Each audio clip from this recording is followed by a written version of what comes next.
Welcome back to the channel where I watch movies without knowing the runtime and count how many times I check my phone or my watch to see if a movie's gas or ass. Oh my god, my voice, what the hell. This is episode 10, Sinners. Like and subscribe so I can start doing giveaways, and follow me at Pocket Watch Reviews on TikTok. I'm probably going to be posting content there for the next 2 weeks because I'm going to be on vacation in Portugal. Alright, for this movie, I feel like I've been seeing the teaser for like over a year. At first, I had no idea what this movie was going to be about. The only thing they were showing for the longest time was Michael B. Jordan sitting on that cinder block and rolling that cig or joint with his hand shaking. And from that teaser, the only thing I could actually tell was that it looked good and sounded good, but I knew nothing else. Then with their latest trailer, I finally found out that it was going to be a full-on vampire movie. But other than that, I have no idea what this movie's about, and I'm honestly glad. All I know is that it has Ryan Coogler and Michael B. Jordan linking up again, so it has to be good. And I think Michael B. Jordan has been in every movie that Ryan Coogler's directed. I'm not 100% certain on it, but I'm pretty sure. And this movie has Ludwig Göransson on it, who might be the current #1 on the movie composers power ranking. I think he's been giving Hans Zimmer a real run for his money. And I just found out something crazy. Apparently Ryan Coogler and Ludwig were roommates in college at one point. I don't know if that's true, but I do know that they went to the same college together, which is insane. So they've been tight since then. I also did hear that Ryan Coogler was able to get a deal with Warner Brothers where after 25 years he gets full rights to this movie. And he went on to mention that he was only asking for the rights for Sinners, and he's not going to do that for any other movie he does in the future. I'm not going to lie, that makes me feel like this movie's a little bit different and he really cares about this movie, so it gives me high hopes going into it. But anyways, let's get to the Pocket Watch predictions. I'm predicting this movie will have a runtime of 2 hours 20 minutes. I have no idea what it's going to be, but I have a feeling it's not going to be under 2 hours. And for my Pocket Watch check predictions, I think I'm only going to check my phone or watch once. All right, off to the movie. We come to this place for magic. We come to AMC Just got to the theater, got my Naruto Uzumaki on. Luffy's still better, but Naruto my first love. Oh God, no. To care. Because we need that. All of us. That indescribable feeling we get when the lights...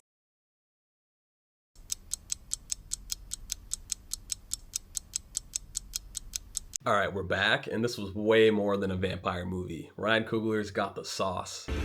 Juice is temporary. I'm like, oh man, you got the juice, you know. It's something that kind of comes and goes. The sauce is forever.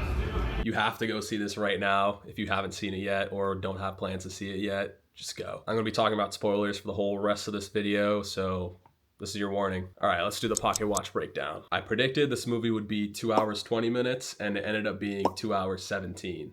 So only 3 minutes off. And it had 2 fantastic end credit scenes. I wasn't expecting it at all, so it was a pleasant surprise. Stack and Mary showing up 60 years later, fully dripped out, was definitely not on my bingo card for this movie. Okay, for the Pocket Watch checks, there were 0. I guess I'm gonna have to do a top 5 ranking of something because this movie had 0 Pocket Watch checks, so stay tuned. It probably won't be in this video because I have to go to Portugal for 2 weeks and I haven't even started packing yet, so sorry. But I will get it out soon.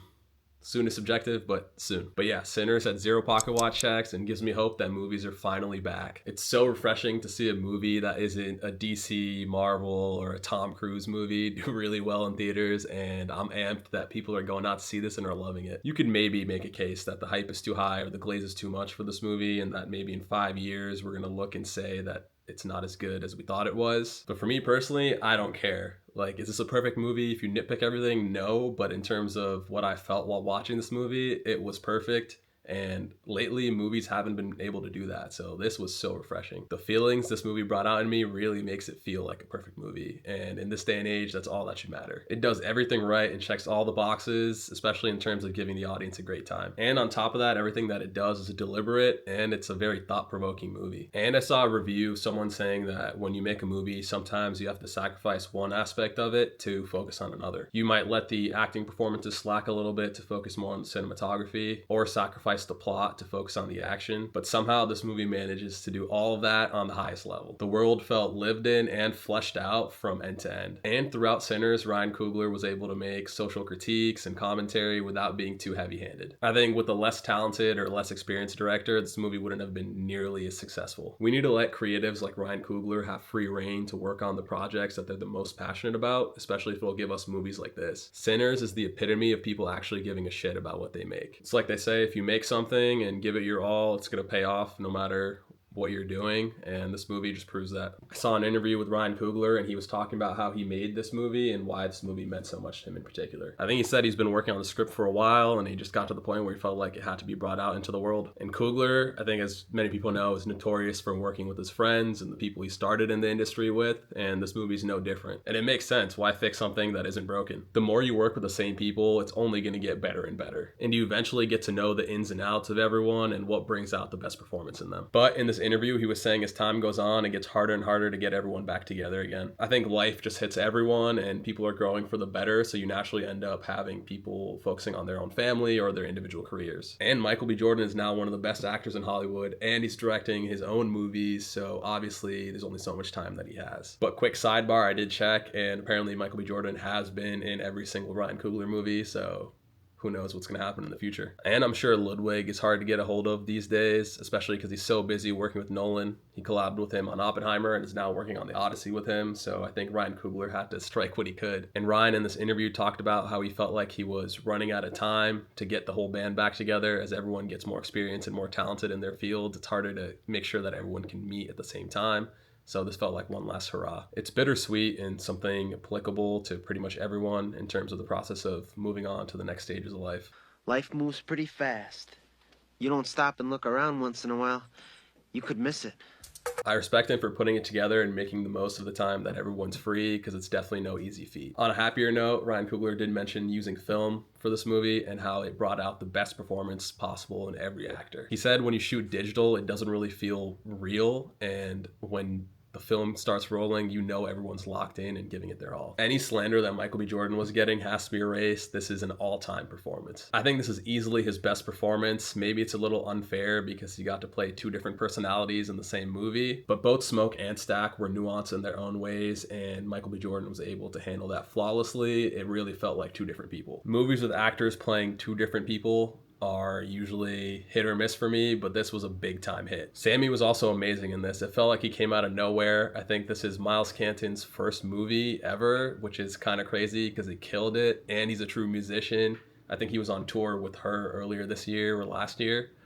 Absolutely nuts. He's going to be in a lot of movies in the future. I already know it. And the supporting cast was terrific. Haley Steinfeld obviously did her thing. I already know Shamik Moore is extra down bad watching this. And Perline's actress, Jamie Lawson, was an absolute knockout. I don't know if that was her actually singing in that movie, but she killed it. This movie successfully managed to be action, comedy, and horror while being beautifully shot and having a tight script. But what really surprised me was the music. I didn't realize how much of a blues-focused musical this was going to be. The music was sick and Ludwig was in his bag. I shouldn't have expected anything less, but I was surprised to see how much the music was intertwined with the plot. It was the heart and soul of this movie. That one sequence where they go through generations of music was insane. The mixing was fantastic. I think it's going to be pretty polarizing though, with all the different people they showed in it. I loved it. I'm hoping most people are going to love it. Maybe it felt like it came out of left field a bit, but I think that was the point. I'm not going to lie though, the Irish jig song that the vampires were singing and dancing to outside of the juke joint was pretty catchy and cool to see. Would you guys give in to being a vampire? It doesn't seem like that bad of a gig, so I'd be pretty tempted. You get to live forever and you can stay away from your bloodlust. Clearly Stack was able to, because he was able to keep his promise to Smoke and not go after Sammy. And the biggest thing is that the vampires don't seem to be racist at all. It seems like they just want to form a sense of community and hang out regardless of age, race, and gender, which unfortunately is more than we can say about humans. The only real drawback is you'll never get to see a sunrise or a sunset or be out during the day at all, but even with all that, they still made a compelling argument for me. This movie gave me more than I could ask for, and I can't wait to rewatch it. I'm probably gonna go back to the theaters to watch it this weekend, so I have to give it a 4.5 out of 5. All right, I'll probably see you guys in a couple of weeks. Maybe I'll try and post the top 5 ranking. Maybe I'll do top 5 composers. I don't know yet, but I'll post something in between now and when I get back. It might be a short form video or some TikToks, but either way, you will see me. All right, see ya.